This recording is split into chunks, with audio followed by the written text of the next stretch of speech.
Hello dear students, मैं हूं mister Sher Singh. अपने नए YouTube channel study with mister SS के साथ आप सभी का मेरे यूट्यूब चैनल में स्वागत करता हूं। तो विद्यार्थियों, आज हम पढ़ने जा रहे हैं कॉम्प्रिहेंशन टेस्ट के बारे में, जो कि आपके माध्यमिक शिक्षा बोर्ड परीक्षा के लिए बहुत ही महत्वपूर्ण टॉपिक है और उसको समझेंगे आप। मेरे सभी वीडियो देखिए।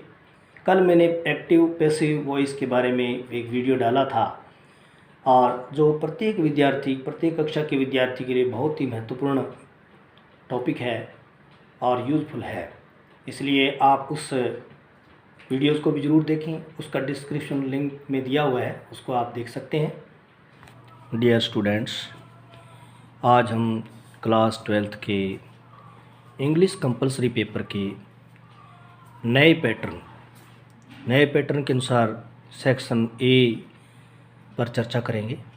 सेक्शन ए का पहला जो क्वेश्चन है वो एक कॉम्प्रिहेंशन पैसेज का होगा, जिसको आपने अच्छी तरीके से कॉम्प्रिहेंड करने के उपरांत 10 क्वेश्चन का आंसर देना होगा और क्वेश्चन मल्टीपल चॉइस प्रकार के होंगे, जिसमें आपको ए, बी, सी और डी 4 प्रकार के विकल्प मिलेंगे, जिनमें से सही विकल्प का चयन करते हुए आपको आंसर देना होगा।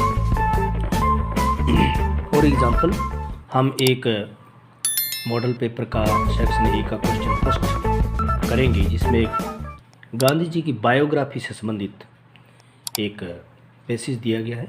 इस पैसेज को हम पढ़ेंगे और फिर अंत में दिए गए प्रश्नों के उत्तर उनको सॉल्व करेंगे। डियर स्टूडेंट्स, इस प्रकार के क्वेश्चन के अंदर हमें सबसे पहले अच्छी तरीके से उसकी रीडिंग कर लेनी चाहिए। कुछ कठिन शब्दों को, डिफ़िकल्ट वर्ड्स के वर्ड मीनिंग्स का भी हमें पता लगा लेना चाहिए, जिससे कि हमें प्रश्नों के उत्तर देना और आसान हो जाता है। तो चलो अब हम शुरू करते हैं सेक्शन ए का पहला question.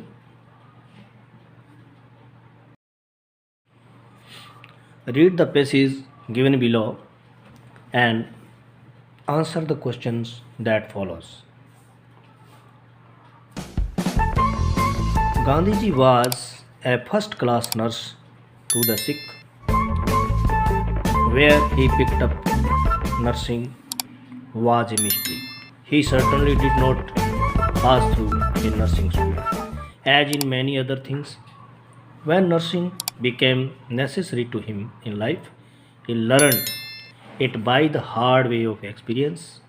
In the ashram at Sabarmati, all sick persons came directly under his eye and care. Doctors were of course consulted, but the care of the sick Gandhiji arranged in personally. It was a joke, especially among the people in the ashram, that if you wanted to see Gandhiji every day and talk to him and hear him crack jokes, you had only to be ill and get into bed. For Gandhiji visited the sick every day, spent a few minutes at every bedside himself, saw to things carefully and never failed to crack a joke or two with the patient. There was no day too busy for Gandhiji to attend sick persons. अब इस paragraph का Hindi translation समझते हैं। Gandhi ji was a first class to the sick. Gandhi ji बीमार लोगों के लिए एक प्रथम श्रेणी के परिचर्याकर्ता के रूप में काम करते थे। Where he picked up nursing was a mystery. उन्होंने ये नर्सिंग परिचर्या का काम कहाँ से सीखा, यह एक रहस्य था। He certainly did not pass through a nursing school. निश्चित रूप से उन्होंने नर्सिंग की जो शिक्षा है उसको स्कूल में तो प्राप्त नहीं किया था। As in many other things, दूसरी बहुत सारी बातों के साथ ही के समान ही, when nursing became necessary to him in life, he learned it by the hard way of experience. दूसरी अन्य चीज़ों के समान उन्होंने नर्सिंग का जो काम था उसे निश्चित रूप से जब जीवन में आवश्यक हो गया तो उन्होंने कठिन प्रयास और अनुभव के आधार पर सीखा था। In the ashram at Sabarmati, all sick persons were directly under his eye and care. Sabarmati के आश्रम में सभी बीमार व्यक्ति सीधे ही उनके संपर्क में और उनकी देखभाल में रहते थे. Doctors were of course consulted, और डॉक्टर्स भी, चिकित्सक भी निसंदेह उनके साथ विचार विमर्श करते थे. But the care of the sick Gandhi ji arrange in personally. लेकिन गांधी जी बीमार लोगों की देखभाल निश्चित रूप से स्वयं ही व्यक्तिगत रूप से करते थे. It was a job specially among the people in the ashram that if you wanted to see Gandhi ji every day and talk to him and hear him crack jokes, you had only to be ill and get into bed.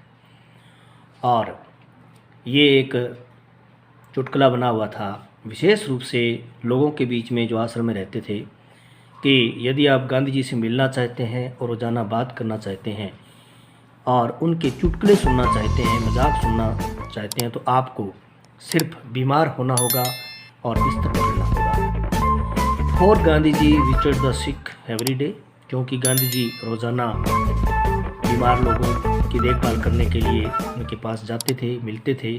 Spent A few minutes at every bed side, और प्रत्येक रोगी के बिस्तर के पास कुछ minute समय बिताते थे. Himself saw to things carefully and never fail to crack a joke or two with the patient. और यह देखने के लिए, सावधानी से यह देखने के लिए कि सब कुछ ठीक है, और वे कभी भी किसी मरीज़ के साथ एक या दो मजाक करने से नहीं चूकते थे. There was no day too busy for Gandhi ji to attend sick person. कोई भी दिन ऐसा नहीं होता था जिसमें गांधी जी बीमार लोगों को समय नहीं देते हों या उनके पास ना जाते हों. There was once a young lad who went down with dysentery. He had done his best to accustom himself to ashram food, but failed. He had a great liking for coffee, but in the ashram there was no coffee for him, nor was coffee allowed. In good time, he got rid of his dysentery and was a few recovering. Gandhi ji visited him for a few minutes every day during his usual rounds. Those few minutes were like a tonic to the poor lad.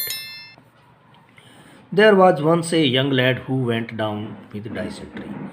वहाँ एक युवक था जो हैजा के कारण, diarrhoea के कारण बीमार हो गया था. He had done his best to accustom himself to ashram food. उसने अपना बहुत प्रयास किया कि वह आश्रम के भोजन का अभ्यस्त हो जाए, बट फेल्ड, लेकिन असफल रहा. He had a great liking for coffee.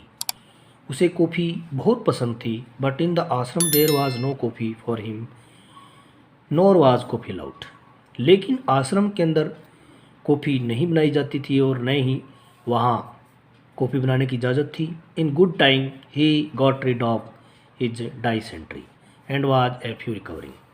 और कुछ समय के पश्चात वह युवक डायरिया से ठीक हो गया, डायरिया रोग से ठीक हो गया और अब स्वस्थ होने लगा था. Gandhi ji visited him for a few minutes every day during his usual hours. अपने रोज़ाना के चक्कर के दौरान गांधी जी रोज़ाना उस युवक के पास कुछ मिनट बिताते थे. Those few minutes were like a tonic to the poor lad. और बेचारे उस युवक के लिए वो कुछ मिनट का जो समय था वह बहुत ही शक्तिवर्धक और टॉनिक के समान काम करता था. He pined for a cup of good coffee. One day he was lying on his back dreaming of it when he heard the welcome sound of the wooden sandals of Gandhi ji. A minute later, Gandhi ji entered with his never failing smile and cheering words. He pined for a cup of good coffee. वह एक अच्छी किस्म की coffee प्राप्त करने का, ग्रहण करने का शौकीन था. One day he was lying on his back dreaming of it when he heard the welcome sound of the wooden sandals of Gandhi ji. एक दिन जब वो सोया पड़ा था और सपने ले रहा था, तो अचानक उसने गांधी जी के आने की, उनकी लकड़ी के जो सैंडल्स थे उनके आवाज़ सुनाई दी। A minute later Gandhi ji entered with his never failing smile and cheering word. और कुछ क्षण, 1 मिनट के बाद ही गांधी जी वहाँ पर अपनी अजय मुस्कान और प्रसन्नतादायी शब्दों के साथ उपस्थित हो गए। He looked at the lad and said, now you are decidedly better. You must have recovered your appetite. What would you like to eat? Ah, some good upma or dosa. He looked at the lad. उन्होंने गांधी जी ने उस युवक को देखा और कहा, Now you are decidedly better. अब आप निश्चित रूप से पहले से बहुत ज़्यादा ठीक हैं, स्वस्थ हैं. You must have recovered your appetite. अभी तुम्हें अपनी भूख को और ज़्यादा अच्छा करना है, भूख को बढ़ाना है. What would you like to eat? तुम क्या खाना पसंद करोगे? some good उपमा और डोसे. हाँ, कुछ अच्छी प्रकार की उपमा और शायद डोसे, गांधी जी ने कहा. Gandhi ji evidently knew all about the lad's partiality for these two good old South Indian dishes. Gandhiji was laughing. The youngster had a sudden brainwave. Could I have a cup of coffee, please? He blurted out. Gandhiji answered with a peal of laughter. Oh, you old sinner, that is what you want. And then seeing the look on the lad's face, he added, you certainly shall have your cup of coffee. Yes, light coffee will soothe your stomach. And what will you have with the coffee? I don't think we can make upma or dosa, but warm toast would go well with the coffee. I shall send you a tray. Gandhiji evidently knew all about the lad's partiality for these two good old South Indian dishes. Gandhi ji बहुत ही निश्चित रूप से, स्पष्ट रूप से उस युवक के दक्षिण भारतीय पकवान, उन पकवानों के बारे में जो बहुत अच्छे थे, उनके बारे में, उनके स्वाद और चस्का लेने के बारे में जानते थे. Gandhi ji was laughing. गांधी जी हंस रहे थे. The youngster had a sudden brain wave. और उस युवक के अचानक मस्तिष्क तरंग के कारण बोल पड़ा, could I have cup of coffee please? क्या मैं एक कप कॉफ़ी ले सकता हूँ कृपया? He blurted out. उसके मुँह से निकल गया. Gandhi answered with a peal of laughter. Oh you old sinner, that is what you want. Gandhi ji ने हंसते हुए ये जवाब दिया, ओ यू ओल्ड सिनर, अरे तुम पुराने पापी हो, तुम क्या चाहते हो? And then seeing the look on the lad's face he added. और फिर उन्होंने उस युवक के चेहरे की ओर देखते हुए जोड़ दिया, you certainly shall have your cup of coffee. Yes, light coffee will Sood your stomach.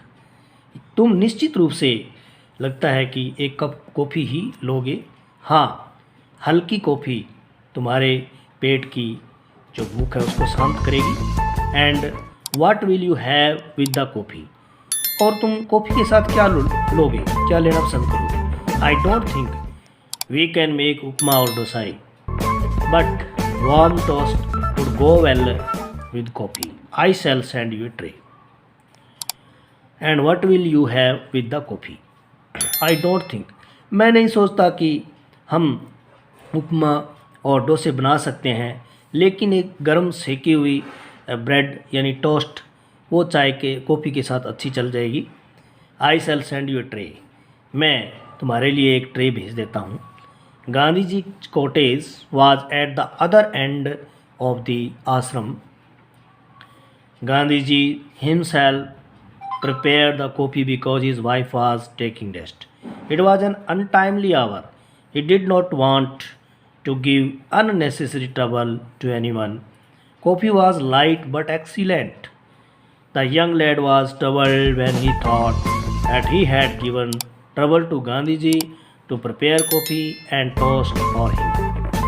Gandhiji's cottage was at the other end of the ashram. Gandhi ji की कुटिया आश्रम के दूसरे सिरे पर थी. Gandhi ji himself prepared the coffee. Gandhi ji ने खुद ही कॉफ़ी तैयार की. Because his wife was taking rest, क्योंकि उनकी पत्नी आराम कर रही थी और वह बहुत ही बेवक्त का समय था. It was an untimely hour, असमय था. He did not want to give a unnecessary trouble to anyone. और गांधी जी किसी को भी अनावश्यक परेशानी में नहीं डालना चाहते थे. Coffee was light but excellent. Coffee हल्की थी लेकिन बहुत ही बढ़िया किस्म की, सर्वोत्तम थी. The young lad was troubled when he thought that he had given trouble to Gandhi ji to prepare coffee and toast for him. और वह युवक बहुत ही परेशान हो गया.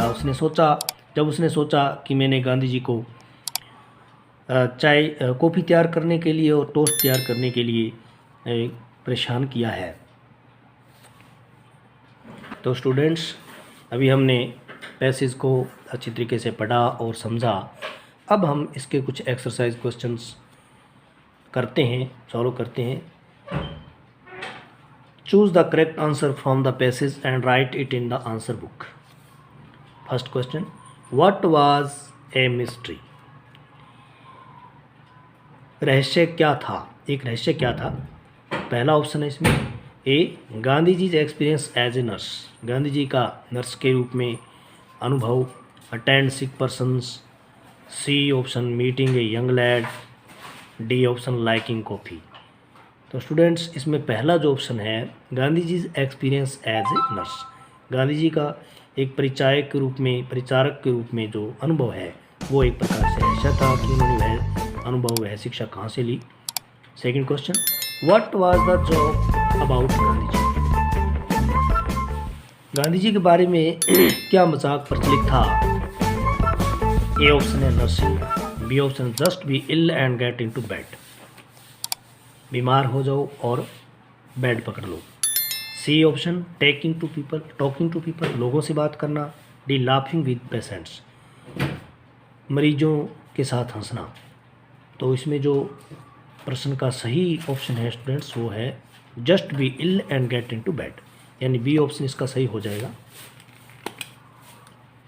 स्टूडेंट्स, पहले क्वेश्चन का ए ऑप्शन सही है और सेकंड क्वेश्चन का बी ऑप्शन सही है. Third question, what was served with coffee. Coffee के साथ क्या परोसा गया था. A option biscuit. B snacks. C toast. D nothing. तो इसमें सी ऑप्शन स्टूडेंट्स, आप जानते हैं कि चाय कॉफ़ी के साथ गांधी जी ने युवक को टोस्ट दिया था. तो सही आंसर है सी ऑप्शन सी. तो आप इसका जो आंसर है सी ऑप्शन करेंगे. Question fourth, why was the young lad troubled. वह युवक क्यों परेशान हो गया. A option because he troubled Gandhi ji. B option he did not like anything. C, he was not feeling good. D, he wanted to go somewhere else. Students, इसमें ए जो option है because he troubled Gandhi जी, ये सही है कि उन्होंने गांधी जी ने उस युवक के लिए कॉफ़ी और टोस्ट तैयार किया था और युवक ने सोचा कि मैंने गांधी जी को इसके लिए परेशान किया है. तो ए ऑप्शन इसका सही है. फिफ्थ क्वेश्चन देखिए, where was Gandhi ji cottage in the ashram. Gandhi ji का आश्रम कॉटेज यानी कुटिया आश्रम में कहाँ स्थित थी. At the shore of river. At the end of ashram. At the end of building. At the end of station. तो इसका जो सही ऑप्शन है स्टूडेंट्स वो है at the end of ashram. B option सही है इसका. सिक्स्थ क्वेश्चन देखिए, why did Gandhi ji himself prepare coffee. Gandhi ji ने खुद ही चाय क्यों तैयार की. ए ऑप्शन देखिए, because it was untimely our. Because B option because he did not want to trouble his wife, C both A and B and D none. तो इसमें स्टूडेंट्स देखिए पहला ऑप्शन क्योंकि वह एक बेवक्त का समय था, ये भी सही है। और दूसरा बी ऑप्शन देखिए because he didn't want to trouble his wife, वह अपनी पत्नी को परेशान नहीं करना चाहते थे। तो स्टूडेंट्स देखो दोनों ही आंसर इसके सही है, इसलिए सी ऑप्शन सही हो जाएगा, both A and B. 7th question, what disease did the young lad have, उस युवक को क्या बीमारी थी, कौन सी बीमारी थी उसको? A option typhoid, B cold, C fever, D dysentery. तो स्टूडेंट्स आपने पढ़ा था कि उस युवक को डाइसेंट्री का रोग था, डायरिया का, तो डी ऑप्शन सही है इसका।